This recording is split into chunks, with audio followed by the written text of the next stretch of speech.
বৈষম্য বিরোধী ছাত্র আন্দোলনের ৬ সমন্বয়ককে দ্রুত পরিবারের কাছে হস্তান্তর করা হবে বলে জানিয়েছেন ঢাকা মহানগর গোয়েন্দা পুলিশের প্রধান হারুনুর রশিদ।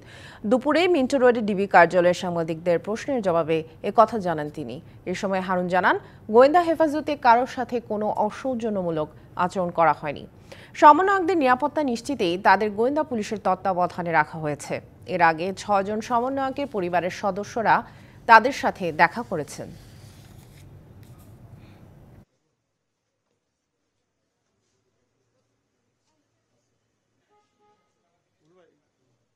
এরা যা চাইছে তা পাইছে, এখন আর এদের নেক্সটে আর কোনো ধরনের এরা চিন্তা ভাবনা নাই। আমার মেয়ে যথেষ্ট ভালো আছে, আপ্যায়ন পেয়েছে, তার সাথে সাথে আমিও আপ্যায়ন পেয়েছি।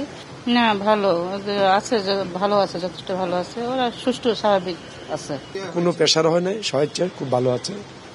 ওনারা সবই সরকার মানে নিচ্ছে, যার জন্য ওনারা সজ্ঞানে ওনারা সব উদ্যোগ করছে। আমরা তাদের সাথে কথা বলছি, তার পরিবারের সাথেও কথা বলছি।